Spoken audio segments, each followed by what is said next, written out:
Welcome back, everyone, to this week's Opening Bell with me, Alex Steeman, and Matt Christie, as we dive into the world of boxing with loads going on coming up this weekend. There's boxing all over the place. Teo against Shakur, the big fight stateside. Going to be talking about that. There's action in Newcastle and also on the BBC as well. We're going to delve back into the history books with one of the big upsets of the 1990s. The first time that Julio Cesar Chavez was both knocked down and lost in a boxing ring. Chavez against Frankie Randall 1 coming up, and we'll reflect on that high-level chess match between Ray Muratella and Andy Cruz from last weekend as well. Loads to get our teeth into. Matthew, how are you? How was the weekend? It's a good weekend. It's a roast chicken weekend. Monday night was another step along my pickleball journey.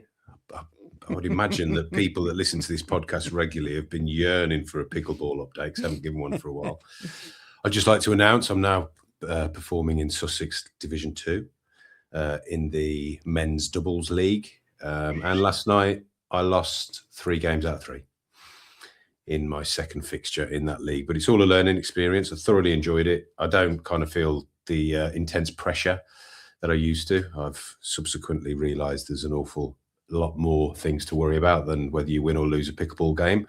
So I'm just taking it one step at a time, but I really enjoyed it. I was playing with better players last night, but we held our own. There was one match, it was 21-20, and we were actually winning it 2012. Must admit the pressure did get to me then when we were winning 2012. I just went to pieces. Crumbled under the pressure.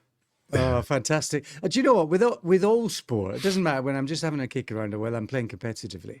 I've always been the kind of sports person I'd rather play hard, well, be challenged and lose than win easy. I people who love playing their kids and smashing them all over the court or on holiday playing with their wives or girlfriends and beating them 10-0.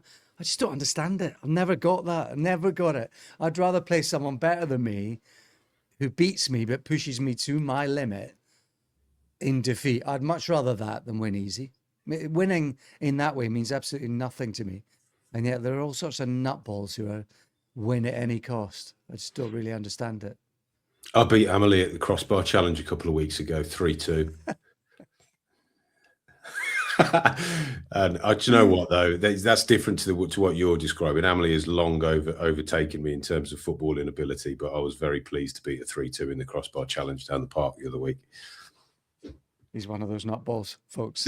Wherever you are, whether you're in the car, on your run, walking the dog, on your way to work, we salute you, and thanks to the lovely patrons for their continued support as well. Reminder, we had a couple of people come on board for the first time last week as new patrons. That's lovely. Thank you so much. For less than a $5 a month, you'll support the pod going forward, and we're going to be checking in with some interviews. We're going to get Jermaine Leweo and also Reese from Scotland as well. Reese Lynch, we're going to get them on the pod in the next few weeks. Check in, see how their Christmas was, their hopes and dreams as the prospects for 2026. We'll be getting them on the pod soon enough as well. The big boxing headlines, Matt, largely revolve around the heavyweight division. We were, until recent days, the last week, teased with the idea that it was going to be Alexander Usyk and Deontay Wilder.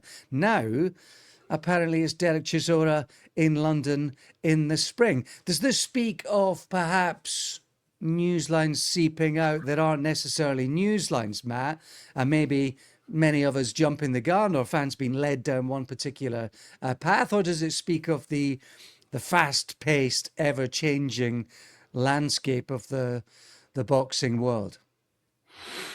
I think it just speaks of the boxing world, doesn't it? I mean, it is my understanding from people that are at the heart, or perhaps were at the heart of the Derek Chisora business, that Derek Chisora Deontay Wilder was initially very, very close to being signed and sealed for December. People will remember that Chisora was supposed to have his 50th and final fight in December. I think Moses Atama was supposed to be on that card as well. And that fell through when Wilder decided that he wanted to go a different route, which may well have been the Alexander Usyk fight, because it was around that point where Alexander Usyk was making all the noise that he wanted to fight Deontay Wilder in 2026. But now this deal has been reborn, and it appears that it's the Sauerlands who are behind it this time. So there's still a little bit of to and fro in the background, I believe, because when I was speaking to certain people last week, Chisora was still a Queensberry fighter. He was supposed to have his 50th and final fight with Queensberry. That was part of the deal. I think Chisora, behind the scenes, as Chisora can, started to get a little bit miffed that he didn't appear to be Queensberry's priority in the heavyweight division. And when you look at Queensberry's roster in the heavyweight division, from Tyson Fury to Ajit Kabayel, to Daniel Dubois, down to David Adelaide, Lawrence Okoli, all of them with futures in the sport, you can understand why Derek Chisora may not have been the priority, and thus why he started to take things into his own hands. He started to, on social media, he was posting pictures of him with a bit of paper saying signed. I was told that that was not a contract regardless, but then a few days later, we are seeing what appears to be an actual contract, and his exchange, he's having a conversation with Deontay Wilder. Very much a bromance, calling each other bro, telling they love each other, but this is the last time they're going to speak, because the next time they see each other will be at the press conference, and then it'll be in the ring. Sky Sports have been widely reported as being the broadcasting platform for the fight. And again, as of late last week, that wasn't certain, but Sky Sports were most certainly mulling that over as a possibility. But you have to think, don't you, as much fun as it may appear on the surface, a fight between two war-torn heavyweight sluggers, is that it also has the possibility to be a bit of a horror show. And with a broadcaster as conscientious as Sky Sports and as kind of public thinking as Sky Sports, is this the fight that they want to use to relaunch their boxing platform? So we wait and see what happens with that. I think if you can take away the concern that we have naturally expressed for many years now about fighters like Derek Chisora, and also now Deontay Wilder, who's clearly past his peak, and the more punches they take, the more fearful you get about their futures. If you can push all that to one side and just look at it on paper, as I would have done when I was 11, 12, I'd have loved this fight when I was 11 or 12. I'd have been all over it. You can see why it will appeal, and you can see why there's potential for excitement. And we've spoken before that maybe when you discuss Derek Chisora, I think you are striving as honestly as you can these days to be as neutral and objective as you possibly can. But I think while you are doing that, you would probably admit and acknowledge that that is increasingly difficult for you to do. So I do feel for you, because I think you wrangle with that when it comes to being as fair about the discussion and as fair on yourself and Chisora as you possibly can. But I think that's a difficult one for you to call. Let me ask you this, and I agree with what you're saying, the sentiment about how it looks and what it is, whether Sky want to get involved or whether they don't because of what's at play, are essentially now Chisora and Wilder, if not necessarily made for each other, then at least as good a match as they can be for this stage of their respective careers? I think I think so. I think that, you know, you have to apply some common sense. I think we have said, for alongside the concerns for Derek Chisora, we have said that he's been really intelligently matched for his last 3 fights, from which he has got 3 points victories against kind of decent on paper opposition. And when I was speaking to people last year with Chisora's 50th fight in mind, they were telling me that they were going to try and be as careful as they could be with the matchmaking. They didn't, even though kind of some of the rankings opened up and you could be pointing Chisora to a title fight, they said they wanted to be really conscientious with who they matched him with. And I think 2 or 3 years ago, you'd say matching him with Deontay Wilder would have been insane and would have been dangerous. I think now, given that Wilder has lost 3 of his last 4 or 4 of his last 5 or whatever. Oh no, he hasn't. He's lost 2 of his last however many, hasn't he? But he hasn't looked anything like the Deontay Wilder. Even in victory, hasn't looked anything like the Deontay Wilder. So I think, yeah, I think it kind of makes sense if you are going to accept what trade we're in. The second part of that question, which you slightly hinted at, was given Chisora has been matched by Queensberry against Washington, Joyce, and then Wallin, is it fair, therefore, for there to be criticism of how they have looked after Chisora, are looking after Chisora, or is it just simply that criticism in the context of the wider roster and maybe what's happened or hasn't happened since the Wallin fight? Chisora's criticism is Chisora's criticism fair? Yeah. Well, I think anybody. I mean, Chisora's Chisora. Derek's always rode his own boat, and in truth, I don't know how happy he ever is with what it is that he's being. There's never enough money for him. Yeah, I mean, that's just Chisora for me.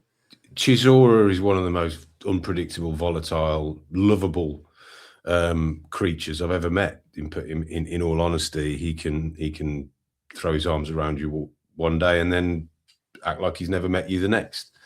And I would imagine that the Warrens, who have worked with Chisora for an awfully long time, I mean, I remember Derek Chisora come into the ring.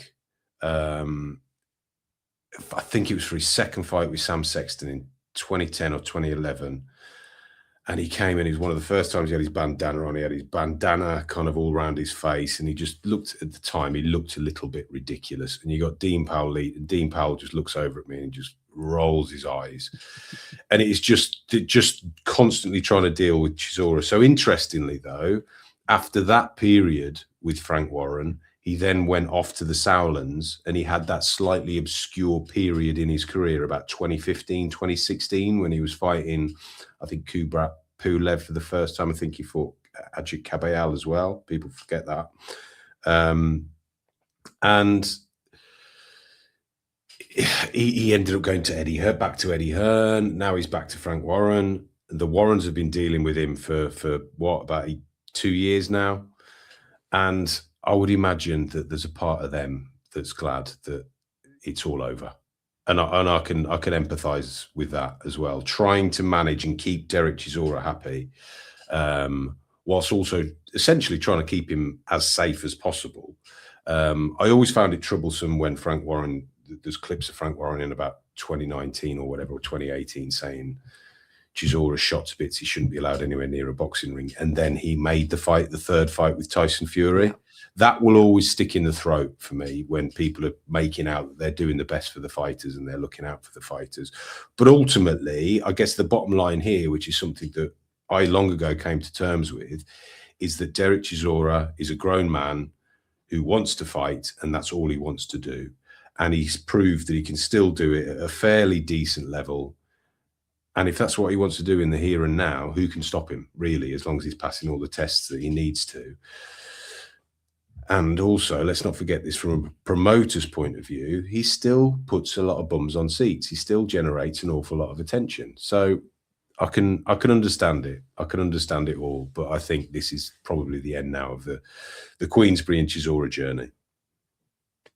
Well, it's interesting you mentioned that, or hinted that boxers will always do what they want to do. And we've spoken about this in recent weeks, haven't we, about their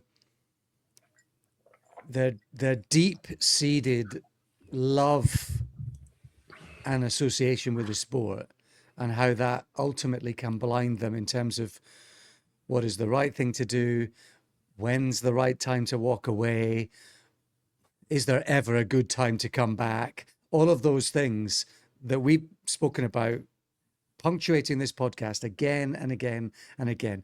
And we can empathize and understand it completely, even although more times than not, more times than not, you disagree with it. But again, this has come to the surface in the last week because Martin Murray posted on LinkedIn recently a picture of him and Dave Allen. Absolute pleasure having a little move around with Big Dave Allen today. A few weeks back in the gym, grafting away and slowly getting there. First little move around out of the way. Looks like the comeback is on. Martin Murray, who achieved plenty, fought some of the best around in his middleweight career, a middleweight career that back then looked like he was creaking towards the edge, and a few years removed, maybe Murray coming back as well. It's the same discussion, it's the same ideas, it's the same challenge, the same difficulty that fighters are facing and face, leaving this sport behind them. One would hope that Martin Murray's comments are tongue-in-cheek. That's what I hope. But ultimately, yeah, it is excruciatingly hard. And for someone like Martin Murray, who appears to not have disappeared, but he's not one of those who has managed to kind of get a job in broadcasting. He's not a high-profile trainer, so he's still in there.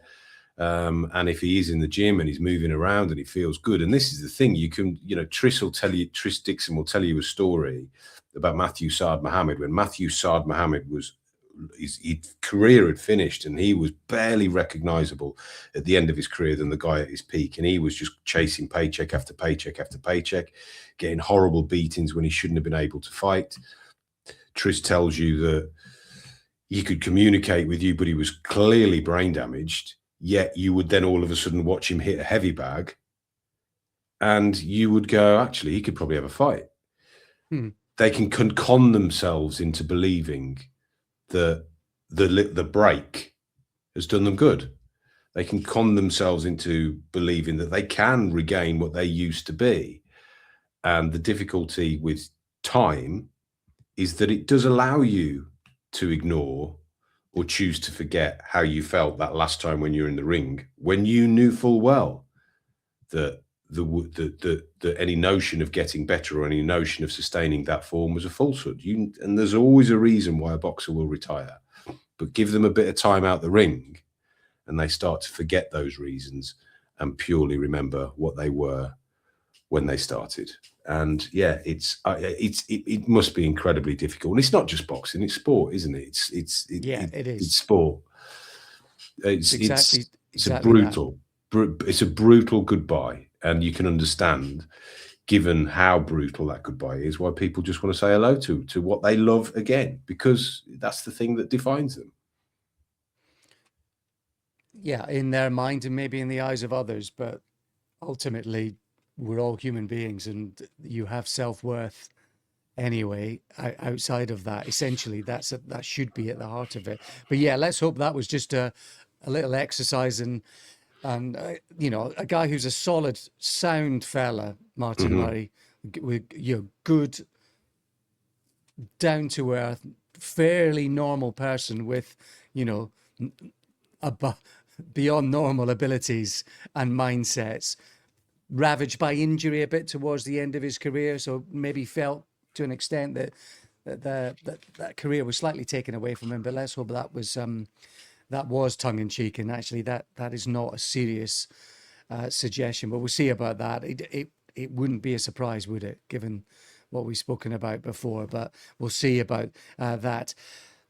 Couple of U-turn decisions from boxers who left trainers and are moving back in recent weeks as well. The most surprising will be Daniel Dubois back to Don Charles, only a week or so on from apparently being with Tony Sims, and that was going to be his new setup. This is Daniel Dubois, who's was with Don Charles, Kieran Farrell, of course. He was with McGuigan's before that. He was in the Peacock. It'll be easy for boxing fans and those in the media, because there's plenty of ammunition there to look at this from close by or from the outside and just think, what's going on here again? How quickly is this knee jerking forward? Because chop and change and chop again for Dubois, which for people will speak of something else. They will do, but I mean, Daniel Dubois probably had the best period of his career with Don Charles, and perhaps he spent some time with Tony Sims, and it's just not working out, and he goes back to Don Charles. I think credit to Don Charles for being so respectful of Daniel Dubois throughout, and then allowing him back, because given the nature of that breakup, I think there are a lot of people kind of expecting Don Charles publicly to be a lot more spiteful than he was. I bumped into Don at the Brighton show. When was that? It feels like ages ago. I don't know when it was. It was Harlem Eubank, maybe December, November. And they had freshly split at that point, and you could see that it hurt his feelings. You could see that he felt that he'd kind of been discarded unfairly. But there was no way he would ever say anything publicly or bad about Daniel Dubois in a very similar way that he never really does about Derek Chisora, who of course he had an awfully long ride with Derek Chisora, but also that partnership worked really well in that Daniel Dubois was able to get through some tough spots that we never thought he'd be able to get through. He secured the rematch with Alexander Usyk, and okay, the rematch didn't go particularly well, but it was Alexander Usyk in the opposite corner. I would be inclined not to overanalyze this. I think it's very clearly in Daniel Dubois' makeup that if he's not happy, he'll move on. If something isn't right for him, he'll move on. And given everybody he's worked with, he obviously feels that Don Charles is the best fit for him. Yeah, I think in fairness, Matt, there might be an element of that. There'll also be some people who think about it on a slightly deeper level, who will perhaps interpret, and we spoke about this both in the build, or particularly after the second Usyk fight, the whole party nonsense with Daniel Dubois and the influence of his family. That's something that people will look to, not just Daniel Dubois himself, perhaps being a bit jittery, knee-jerk. And by the way, let's not forget, it's a short window for sports stars. It's a very, very short window for professional athletes. So I'm never going to be too critical of anyone who realizes the time is short, who wants to be better, who has that passionate intensity to challenge themselves and push themselves. And if they think that might be possible elsewhere, then I get it. I totally get it. Completely and utterly understand it. But there will be plenty of people who look at the father, who think about the external influences, who look at all the changes and all the things that have gone on inside and out of the ring, who think, what's going on here? What's at play here? Again. That's what some people will think. Oh, and yeah, I mean, you can speak to an awful lot of people in the industry that have had dealings with Daniel Dubois' father. I haven't actually in all the years. I've never had anything to do with him, but I've most certainly heard the stories. But because I've had not a great deal to do with him, I wouldn't really comment on it. But yeah, I think I would say I think it is most certainly fair to say that by a considerable distance, the most influential person in Daniel Dubois' life is his dad. And what his dad wants him to do, he will do. And that might be the right thing to do. It might be the best thing in this moment for him to do. And maybe going back to Don Charles, it is going to be a really good fit for him. Tell you what, you really do think, Matt, and this is in a more general human sense, because we had Billy Nelson quite outspoken a few weeks ago when Lewis Crocker left. It's a lot to be said, isn't there? You never know. I think when you have those personal relationships and professional relationships, when people move on, you feel let down. To behave in the way that Don Charles has behaved in circumstances in recent years, Chisora previously and with Daniel Dubois, that takes a lot to behave in that way, that says a lot about him as a person. I don't know if I've got that in me. I don't know if I'd be able to do that. So I've got a lot of respect for the way that he has been able to swallow it, swallow his pride, to deal with it in that particular manner. That's the kind of stuff that marks you out as a person. Oh, agreed. And every time I've met Don Charles or spoken to him on the phone, yeah, he's a very honourable and honest person. And I've been there when he's been at his most exasperated. I'll never forget him just like waiting for Derek Chisora to arrive for the David Hay fight. He's like, where is Derek? Where is he? Yeah. And Chisora stopped off at Burger King on the way. Yeah. For what was then the biggest fight of his life. You would just be like, you'd be doing your nut. It's very similar to being a parent in those situations. Very, very, very similar. You have these conversations, you have all these promises, you feel like you've got somewhere, and then what are you doing? Why are you doing that 5 minutes after you said you wouldn't? It's insane. Back in the day, I've interviewed Chisora. One time he's like singing a Coldplay song while I'm interviewing him, and the other time, not saying they're the only two times, but another time, he's literally looking over my shoulder, just gazing into space, not answering, zero interest. That's, yeah. I mean, he is that cat rows his own boat. He rows his own boat. And he doesn't care if he's gone forward, round in circles. He just rows his own boat. That guy. And by the way, I wasn't digging out Billy Nelson. I think the way that Billy reacted is the way that many of us would react in an instant like that. So I'm not digging him out for it, but I do think that is incredible the way that Don Charles has been able to deal with both of those situations. And Chantel Cameron, going back to Jamie Moore, Nigel Travis. Yeah. The grass, it's not always greener.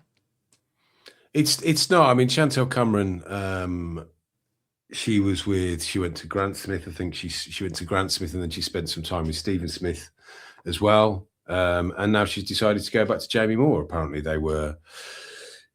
Chantel is still very close to Jamie Moore's wife. They were all together over Christmas, and essentially Chantel Cameron says, right, are we gonna do this again? And Jamie Moore went, why not? Let's see what happens. And Jamie Moore told Boxing Scene last week that within hours or even within minutes of Chantel Cameron being back in the gym, it was as if she'd never been anywhere at all. So I think she's 33 now.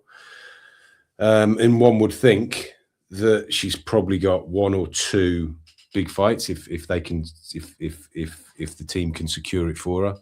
And again, she's been out. She's gained further experience. Apparently, she made good progress with those two respective Smiths. But for this final run, she wants Jamie Moore alongside her, and I respect that. Home is where the heart is, or something else. Either way, that is the Newsline. A final one, just to tease, Kabial, who of course had that boisterous homecoming in Germany a few weeks back. It was fantastic, wasn't it? Crackling atmosphere there. But it sounds like he's going to be back in Germany in the spring, Matt, in May, we believe. That'll be interesting who ends up in the other corner. Yeah, well, yeah, I've having been talking to someone behind the scenes, influential figure, that the plan is for Kabiel to be back in Germany. His recent fight there, although it wasn't the matchup that a lot of fans wanted to see, the atmosphere out in Germany seemed like it was incredible. And having experienced heavyweight boxing in Germany myself several times, it always used to be. They really get behind it. So I think they're going to keep him out there, where, again, they'll probably be able to sell out some sizable arenas. And the word is that it's going to be an English opponent in the opposite corner. So my understanding is that Dubois hasn't been offered it yet. Lawrence Okoli hasn't been offered it yet. But if you consider that Kabiel has got the interim title at WBC, and he probably wants to keep hold of that to make sure that his next fight is against the full fat WBC champion, that he needs to be fighting somebody British within the WBC rankings. The top 4 are all British fighters with the WBC: Lawrence Okoli, Anthony Joshua, Daniel Dubois, Moses Itama. So you start to think, God, are they going to gamble on Moses Itama going out there and doing a bit of a job on Ajit Kabial? That'd be an awful lot of faith at having Itama, but I don't know. But that just because Okoli or Dubois haven't been offered it yet, or because the people that are in the Dubois or Okoli business don't want to tell me they've been offered it yet, doesn't mean that they haven't, and doesn't mean that one of those 2 fighters might get the nod. But we wait and see, don't we? It's all really interesting. And what I do know is it's not Fabio Wardley in some kind of unification fight. Wardley, I think they're setting up in the same month, but in the UK. Yeah, I mean, I said Kabial Wardley would be my dream fight, didn't I? A few weeks back, but you rightly said that surely they're not going to do that. And I think with your promoter's hat on, if you're being as practical or selfish as you should be, then you wouldn't be squeezing them together. But by the same token, should you be squeezing an Okoli or Dubois in there if you've got Kabial selling out? But anyway, for us, we think, yeah, please. So we look forward to that. Let's talk about the action from the weekend. Ray Murataya beating Andy Cruz in a bit of a sort of high-level chess match. Defenses were on top. Andy Cruz in particular didn't turn out to be the stylistic matchup, Matt, that I'd envisioned last week. And I suppose maybe it makes sense. Andy Cruz, who often does fight really fast in the pocket, he was actually more on the back foot, good behind the jab. There was a glimpse in the 9th round where he was doing what I thought he was going to do, and that I was fight in the pocket and just beat Murataya to the punch and beat him with the cuter defense and the faster hands. We saw one glimpse of it in the 9th round. It didn't turn out remotely to be the fight that I thought it was going to be, and a fight that would have favored Andy Cruz. But given Murataya's speed, punch power, sneaky speed, and his strength, maybe you can understand why Cruz didn't fight that way, and it turned out to be the fight that we saw, and that is Murataya pressing, not landing very regularly at all, but giving certainly the illusion of being busier and more effective, and therefore maybe that was just the difference on the cards. It was a tough one to score. It was a tough one to score. I really enjoyed it, actually. I really enjoyed the fight, as you say, kind of high-level chess match. It's good to see the nuances and different tactics as each round progressed. And I think, as we kind of alluded to last week, you had Murataya just more experienced over the championship distance. Cruz, I think in the first round, there were flashes that Cruz was the better of the two. But Murataya did everything right to keep Andy Cruz on the back foot, to stop Andy Cruz from being as effective as we thought he would be. And full credit to Murataya. I thought he deserved it. I did think he deserved it. It was 7-5, I thought. 7-5, maybe 7-4, one even. But I thought that Murataya won at least 7 of those 12 rounds, and thus wins the fight. It doesn't mean that we were all wrong about Andy Cruz at this point. You could perhaps compare it to Lomachenko in his second fight going in again with Salido, and look at what career he went on to craft. Thing is, Andy Cruz, 30 years old now.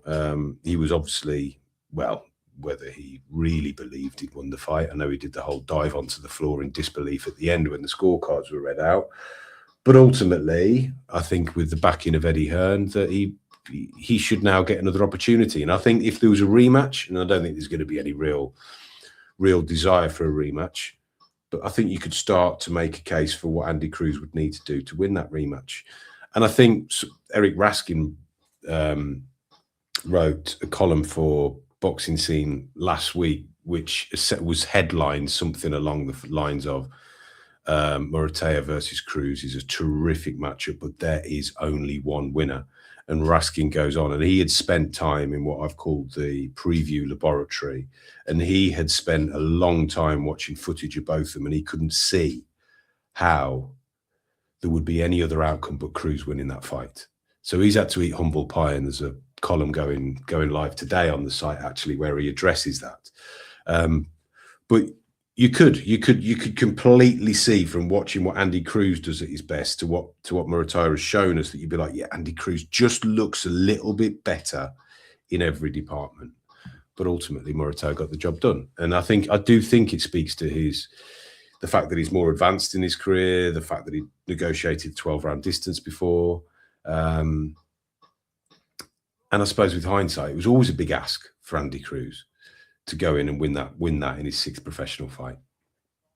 It was, I think, ultimately, yeah, maybe seasoning. I think tactics were the big thing, weren't they? And I think it was Murataya's front foot tactics that were never really going to be undone enough by Andy Cruz's trying to pick the jab off the back foot and pick points here and there. I just don't think he was ever quite going to win a world title like that, personally.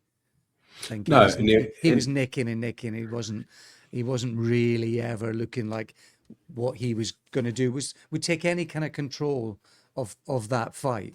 But, it wasn't as if Murataya controlled the fight. There were hardly any punches landed. I mean, it was very, I enjoyed it. But while it lacked intensity, there was a lot of technique and class and thinking going on there. But there just was a lack of punches landed. Even those exchanges when Murataya was going to the body, a lot of those are landing on elbows and arms and not really landing. So we were short on punches landing, which meant it was a close competitive fight, but one that Murataya was just squeaking. And I think if Cruz is of the right mindset, and I don't know if he is or not, one would presume he is, given everything he achieved as an amateur and how long he's been in the sport, that he's not now going to just sulk about it. One would think that he will learn from it, and he's now had that experience, and he will know that isn't quite enough to win at this level. I certainly think he's got it within him to change things in that regard, and it doesn't have to be an overhaul. It just has to be a few tweaks here and there, and I think that he can certainly come again. Madrimov looked like he had way more of a struggle than he should be against an opponent like Luis Salazar, but I think Salazar probably fought the fight of his life. But yeah, Madrimov's style suddenly not looking as unusual or as effective as it did a few fights back, in truth. And Omari Jones going the distance on the undercard as well. Looking good, but also looking hittable and maybe beatable as he goes up the ladder. But they'll be getting hot on him. And I suppose does what happened this weekend shape the next move for Murataya? Because obviously Shakur does have a title at 135 pounds, but he's moving up to 140 to face Teo Lopez. Murataya has said at the weekend he'd like the winner of the New York Spectacular. Teo against Shakur coming up this weekend.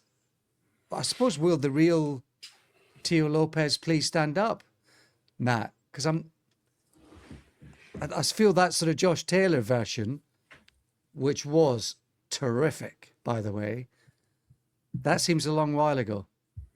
That seems a long while ago. Can he match Shakur for speed and explosivity, which Teo Lopez is going to turn up?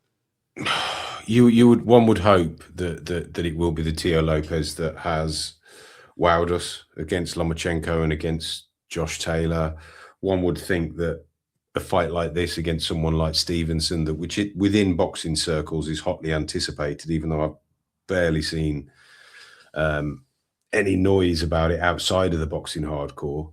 One would think that Lopez will be as good as he can be. And if he is the fighter that beat Lomachenko, and if he is the fighter that beat Josh Taylor, then I think Stevenson's got a really, really difficult night. I know Stevenson's the favourite.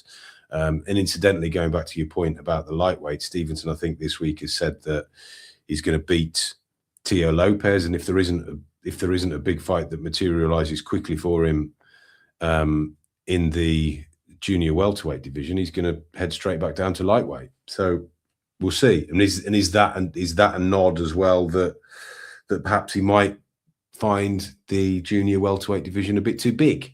That if it's that easy for him to be going back down to lightweight, should he be up at junior welterweight anyway? And sometimes we've seen with fighters, even in these weight classes, where they are chasing names and they're going out of their natural environment, they can struggle slightly when they go up a weight class. So I do wonder if we might see it would be an upset, I think, if Teo Lopez was to get the job done, because for a long time, Stevenson has been kind of the superstar in waiting, hasn't he?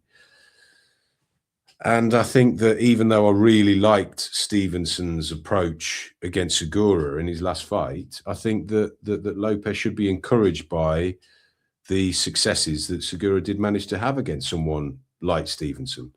I'm anticipating another high-level chess match here. I think one that might have a knockdown here and there to make things a little bit more exciting. But I'm anticipating a distance fight.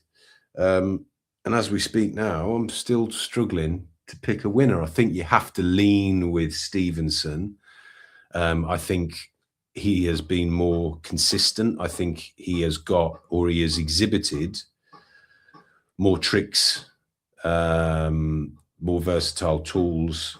But I think what Lopez is good at could make life very difficult for Stevenson indeed.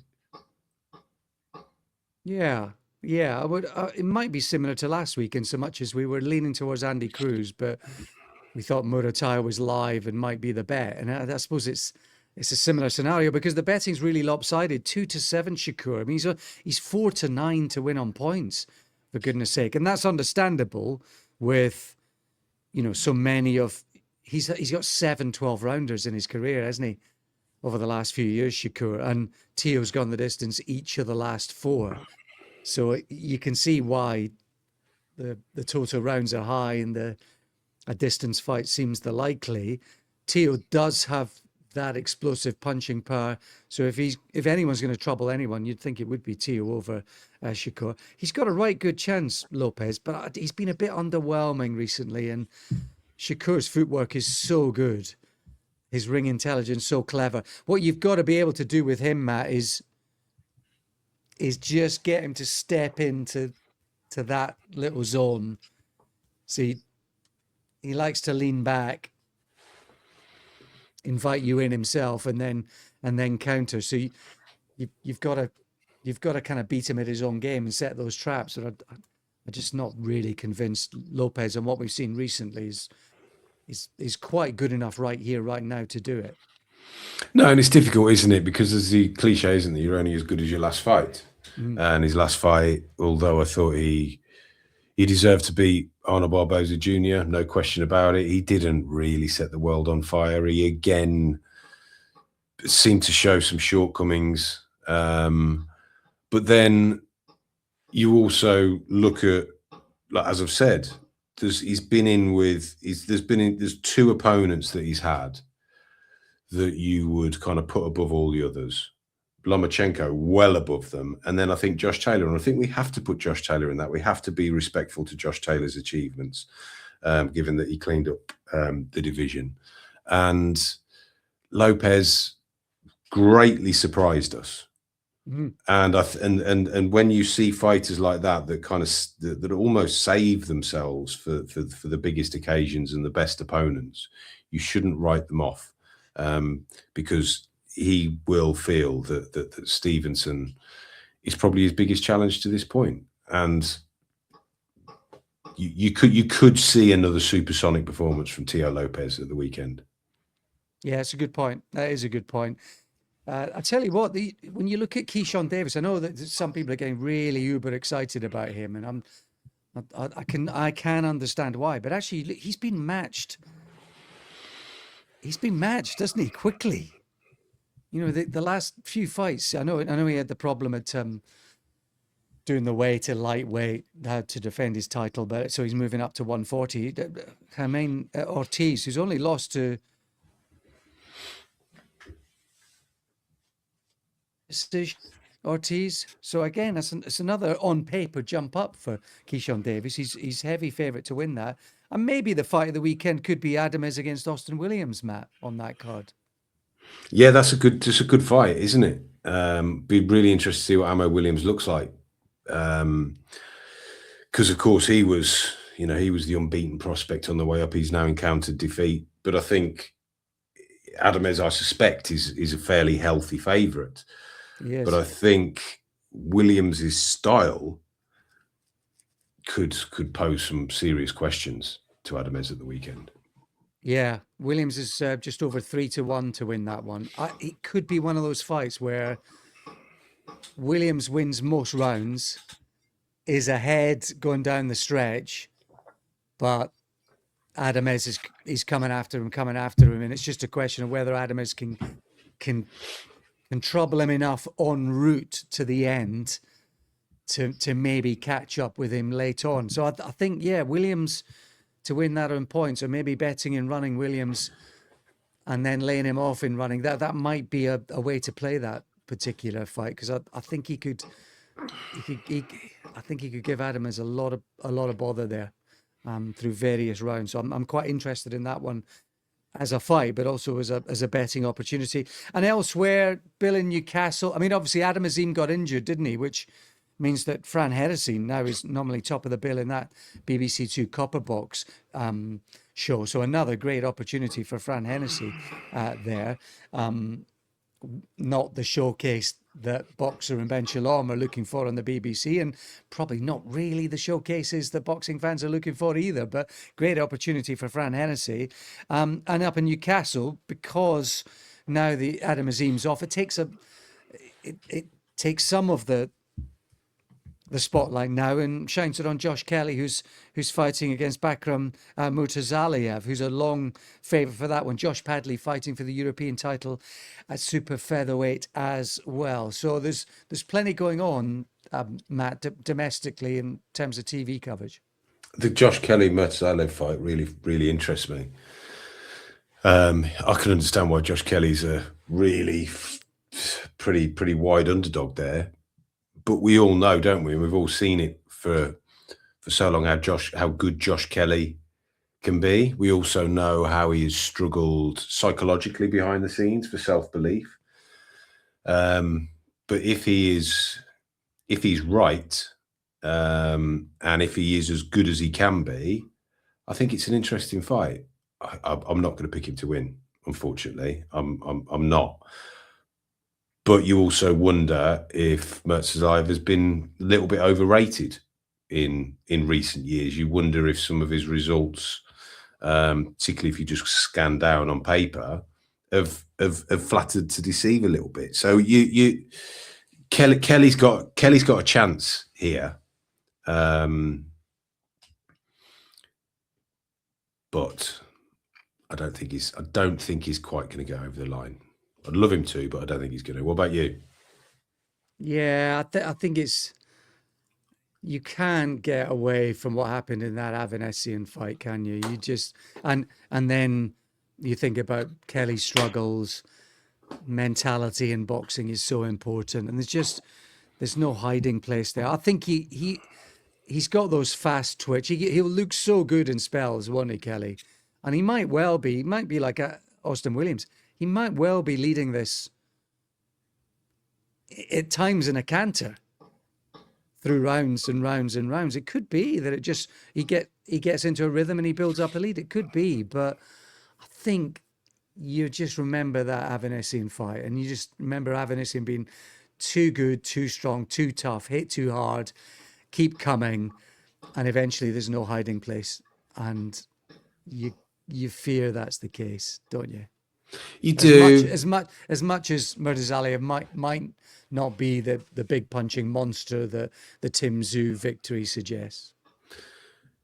You do. I mean, I'm kind of, willing to forgive and forget Avanesian at this point.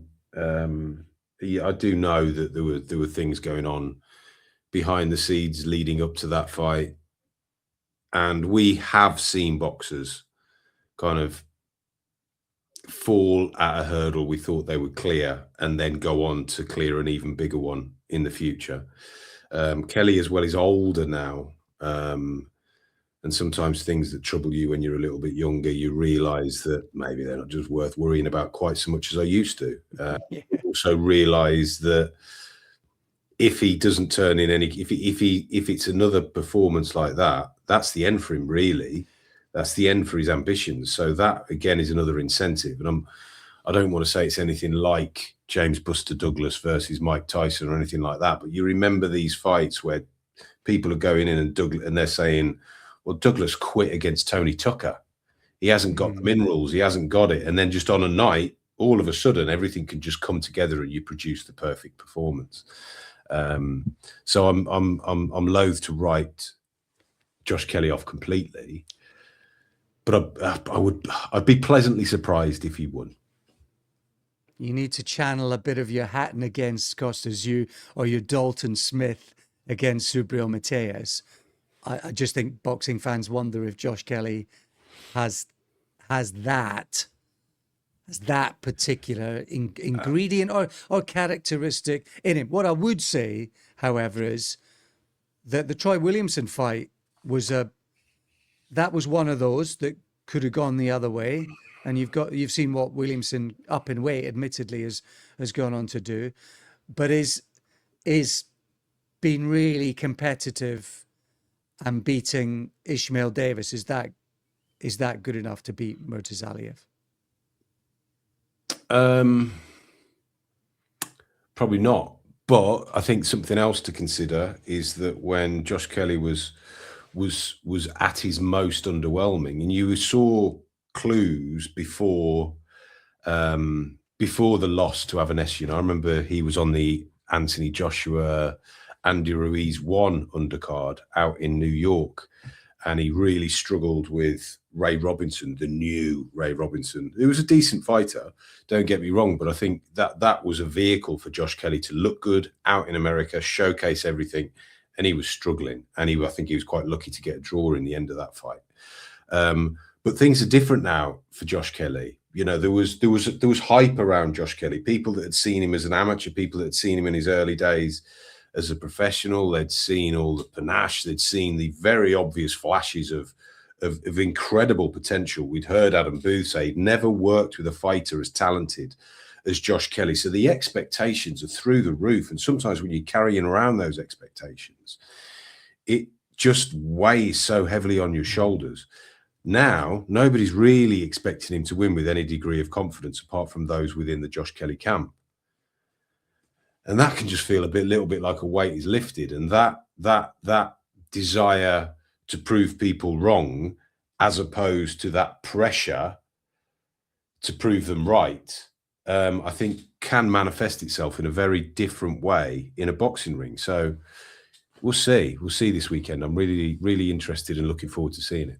I'm almost talking myself into the fact that Josh Kelly's going to turn in an absolute virtuoso here and win the fight. You are. And he's a dad as well. And that can be it is a life changer, but that can be a mindset changer as well. It's amazing, isn't it? It's the same theme so often. I mean, I talk about this with you, with my friends, with my family regularly about mindset and about how you think about something can completely change how something feels or looks, even although the something never changes.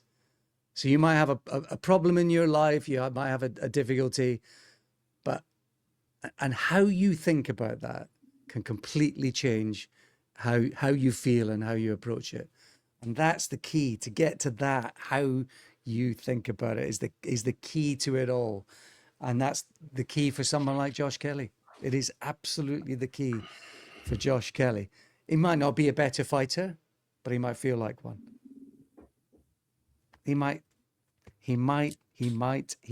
That's coming up this weekend. Coming up next is this week. And this week we take you back to the 29th of January, 1994 at the MGM in Vegas. It was a Grand Slam night of boxing, I think they were calling it, Matt. A Don King promotion. Because on the same bill as Julio Cesar Chavez against Frankie Randall, their first fight at 140 pounds. Chavez defending his super lightweight, light welter title for the 13th time for those that believe in omens. On that bill, Tito Trinidad beat Hector Camacho, and Thomas Hearns moved up to cruiserweight as well. Chavez, on this night, an overwhelming favourite. Maybe one or two signs that there might have been some chink in the armour. The Pernell-Whitaker draw just a few fights before. Of course, Meldrick, Taylor as well, that last gasp victory. But few, Matt, were predicting that Frankie Randall was going to do any kind of a job on Chavez. Nobody was predicting that Frankie Randall was going to do any kind of a job on Julio Cesar Chavez. Randall hadn't really fought anybody in what was 51 fight career. I think he'd beaten Edwin Rosario, and he'd beaten a faded Edwin Rosario, and Rosario had beaten Randall earlier on in his career. He'd put together a string of wins that, when you're backed by Don King, can see you move up the rankings very quickly, which was the case with Frankie Randall. Found himself positioned as number one as the WBC mandatory. But I think if you really want kind of an indication of the expectation around Frankie Randall's chances, listen to Ferdy Pacheco, the extremely experienced and wise Ferdy Pacheco, in the opening round of this fight, where he rather callously and carelessly just completely writes off Frankie Randall's chances within about 2 minutes of the opening bell sounding, and just says it's a matter of time. If he goes 3 rounds, yeah, maybe it'll go 3 rounds, but it is a matter of time before Julio Cesar Chavez catches up with this chump and stops him. I was looking at various reports, and it's anything from 15-1 to 22-1 was the price on Frankie Randall to win this fight. And I've got a confession to make. I'm not sure if I've ever made this confession on the opening bell. I never really liked Julio Cesar Chavez. Really? Never really liked him, never really warmed to him. And I think today was the first time I thought, why didn't I like him? Why didn't I like Julio Cesar Chavez? Now, I tell you what I did like. I've already mentioned his name, Edwin Rosario. Really liked Edwin Rosario in the mid-1980s. Thought he got a rough deal against Hector Camacho. And young little me, about 9 or 10, was convinced that Edwin Rosario was going to beat Julio Cesar Chavez. And I remember watching that fight. And again, it was another one that was on a Saturday afternoon. So I can only imagine it was on World of Sport or Grandstand, and they had highlights. And Chavez beat the bejabbers out of Edwin Rosario. But then there's this invincible man thing building. And in a similar way that I was yearning for Mike Tyson to not necessarily to lose, but just to have an opponent that could stand up to him for a while and for it to be a competitive fight. You're kind of subconsciously hoping that the invincible man loses, aren't you? Just because it's a bit of a story, because it's a bit of an excitement when you're young. And I was a huge Meldrick Taylor fan. And then you see what happened in that famous or infamous, depending on your point of view, last round, in which Richard Steele steps in and stops Meldrick Taylor with 2 seconds to go. And then you'd got the Pernell-Whitaker debacle, which I still think is a terrible decision, where I thought that Whitaker won 9 out of the 12 rounds, should have won, and Chavez gets a draw. And all of this is probably building in my head to the point that when this night against Frankie Randall came along, and I remember watching it, and I can't remember how, or if I watched it delayed, I presume I did, but I remember watching it without knowing who was going to win. And my memory of this fight is that it was one-sided in the extreme. Frankie Randall won 12 rounds out of 12. You watch it again now, it's nothing like that. But at the time, I remember being really pleased that Frankie Randall had done it. But what a performance from him to do what nobody expected. And again, there was a bit of the Buster Douglas about him, wasn't there? In that nobody thought he had a chance, and he just had that complete belief in himself. And yeah, from what round was it where you start to think, crikey, there's something brewing here. I think probably rounds 2, 3, you're starting to think, Yeah, 2 and 3. crikey, you're like, wow, Yeah. Chavez might actually come unstuck here. Yeah, good start from Chavez, pressing, front foot, body shots in the first round. But from the second on, Frankie Randall just goes supersonic, doesn't he? The speed combinations, hits him with the right hand in the second, more of the same in the third. Bit better from Chavez in the fourth. It could have been level after 4 rounds, maybe, if you're being generous to Chavez. It was tight anyway, competitive. But from then on, Frankie Randall's just supersonic. The sixth is the first round where it really catches fire, Matt, and it's a proper fight, isn't it? Toe-to-toe action, relentless combinations, high intensity, pace is fantastic, and that's from the sixth round. The seventh is pretty much the same onwards. The eighth is about 5 or 6 right hands from Randall, but we've got, and the ninth again.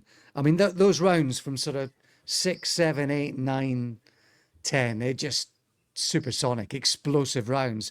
But Richard Steele at the heart of it again, Matt. Any sense this was just really good refereeing? Because the commentators are talking about the low blows from Chavez throughout. Bobby Chiz is onto it throughout, isn't he? But 2 low blows, points taken off from Chavez by Richard Steele in the 7th, and then again in the 11th. Any sense of sort of historical correction from Richard Steele, or just simply doing his job? I don't think it would have been a conscious historical, just trying to even things out. But I would imagine that Richard Steele, by this point, is probably sick to death of being accused of favouring Chavez and sick to death of being asked the question about why did you stop that fight with Meldrick Taylor when there's 2 seconds to go. And Chavez is landing low blows. As you say, they're recognised from early. Chavez lands one in the first minute, I think. He lands a low blow in the first minute.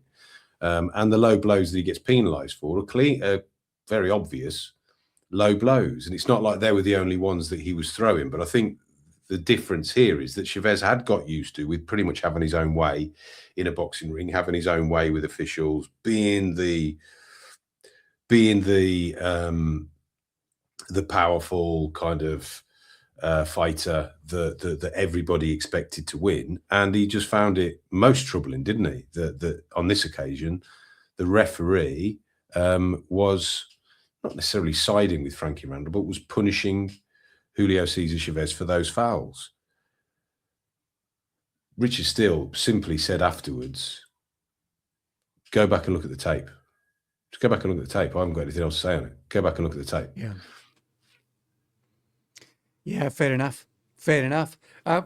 It ended up being a closer fight than I must admit I thought it was. And I think it's actually quite difficult to score the fight as competitively as the 3 judges did. 1-1-4, 1-1-3, 2 different ways. So Abraham Shavara actually gave it to Chavez 1-1-4, 1-1-3, which when you consider the 11th must have been effectively a 10-7 round, seems almost impossible to do. But there we are. I mean, if you gave those drawn rounds, then you can, or if you gave those Chavez rounds and therefore drawn rounds, and you can sort of understand it. But the 11th, he gets a point off, and then he's down for the first time in his career. Jab, straight right hand, catches him square. Beautifully delivered shot by Frankie Randall. Yeah. Yeah, it was a terrific shot, particularly at that point where Chavez appears to be the stronger. Quite naturally, Randall, not quite in survival mode, but he's not as aggressive as he had been. And he explained afterwards, didn't he? He said Chavez had got to a point where he thought he could take my best. So I showed him my best. And it's a beautiful shot, textbook right hand straight through the middle. And Chavez goes down, which is something that we'd never seen before. And it's just like, goodness me, Chavez is on the canvas here. But you know, Randall, I think Randall's approach throughout is completely admirable. You mentioned the scoring there, which is really interesting to me. So yes, it is a close fight. I think even without a knockdown and even without any point deductions, I still say Randall has looked like he's edged it. And again, that might be me, and I apologise for my feelings about the one and only Julio Cesar Chavez. But it does appear that Randall has edged it. But I do think that with an older mind now, you have to kind of bring in that factor that I've mentioned before, that when you have an underdog performing so much better than you think, you tend to recognise what the underdog is doing more so than the favourite. So whether that was a case here or not, I don't know. But the fact that he had those 2-point deductions and there was a knockdown should have made it clear as day that Frankie Randall won the fight. I've gone back and I've looked at the scorecards. Only one judge essentially gave Frankie Randall a 10-8 round in the 11th. So therefore, there's only one judge that scored that 11th round 10-7. So with the knockdown, should have taken it to 10-8. The other point off 10-7. The other two judges had it 10-8. But the one who had it 10-7 was the one that favoured Randall by a point.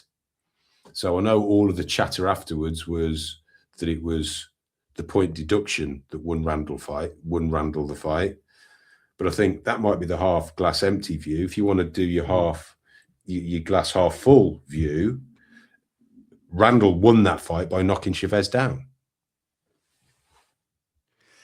Yes, either way he wins it. But I think it's 8-4, maybe more. I think Randall won it well personally, and then you take in the points in the 7th and the 11th, and you have him a pretty wide winner personally. But either way, he does get the nod. But and in commentary, they're saying sort of round 8 to 9, we could be witnessing the end of an era. Really, they are witnessing Chavez having gone over the hill after 90 fights. This is 91st fight and an unlucky 13th defense of the WBC title. But yeah, the scoring in Chavez fights around this period, it makes me remember The Life and Crimes of Don King book, which I've recommended on several occasions, in which the close relationship between then WBC chief Jose Suleiman and Don King was particularly cordial. Go back and read that, and if you don't draw some kind of link to Chavez, then I would be very, very, very, very, very surprised. Go read that, The Life and Crimes of Don King. Tremendous. One of the best boxing books I've ever read. Couple of things to finish off here, Matt. I mean, first ever world title challenge for Frankie Randall in his 52nd fight at the age of 32. His first challenge for a title. I mean, to say he'd been screaming in the wilderness was an understatement, or frozen out, or not getting his chance. But yeah, having to wait into his early 30s in his 52nd fight for a challenge. The other one is he's known as the surgeon, isn't he? And he comes in, his ring walk gear is tremendous. It's like he's off to theatre to perform some surgery. He's got the smocks on, absolutely tremendous. The face mask, the surgical hat, the gown done to look like a nurse or a surgeon's outfit, absolutely tremendous. And the final thing, Matt, in his corner, he's become sort of infamous for being in the ring in Tokyo in 1990, less so in a positive sense for this, and that is association with Frankie Randall for Aaron Snowell. Yeah, Aaron Snowell kind of just, I think you say that name now, and even now all you think about is what appeared to be wild inexperience in the corner in Mike Tyson, not bringing the necessary equipment to slow down an eye swelling, the kind of, who can forget the image of just this, what appeared to be, looks like a big balloon full of water, trying to stop Mike Tyson's eye from closing against James Buster Douglas. But some really good corner work here. And he was really good in the corner. On more than one occasion. And this is, it's a shame that people don't really remember that. I mean, you say finally. I hope that we get to do the rematch I watched it last on night. the I mean, corresponding. That is probably a reason why I still have a bit of a bad taste about Julio Cesar Chavez in my mouth. That rematch to me was all wrong. But I haven't watched it for a number of years. I might be surprised, but to me, it was all sorts of wrong about the sport of boxing that night when Frankie Randall lost his title. I think it was on a split technical decision after 8 rounds, wasn't it? yeah. In this same year, 1994, straight on the back of this one. Yeah. Close competitive fight, but one that Randall just seemed to be getting on top in, head clash. And it was Chavez who got the nod by split decision in that one of the cards by three rounds. Oh, go read that Don King book. It's unbelievable. Absolutely unbelievable. And not in a good way. Thanks for listening once again, folks. We'll be back again with another delve into the annals of boxing's history again next time around. Tell your friends, sign up for the Patreon if you can spare £5 and tune in. We'll have interviews with Reece Lynch and Jermaine Lawayo coming up in the next few weeks for you as well. Bye for now. Take care.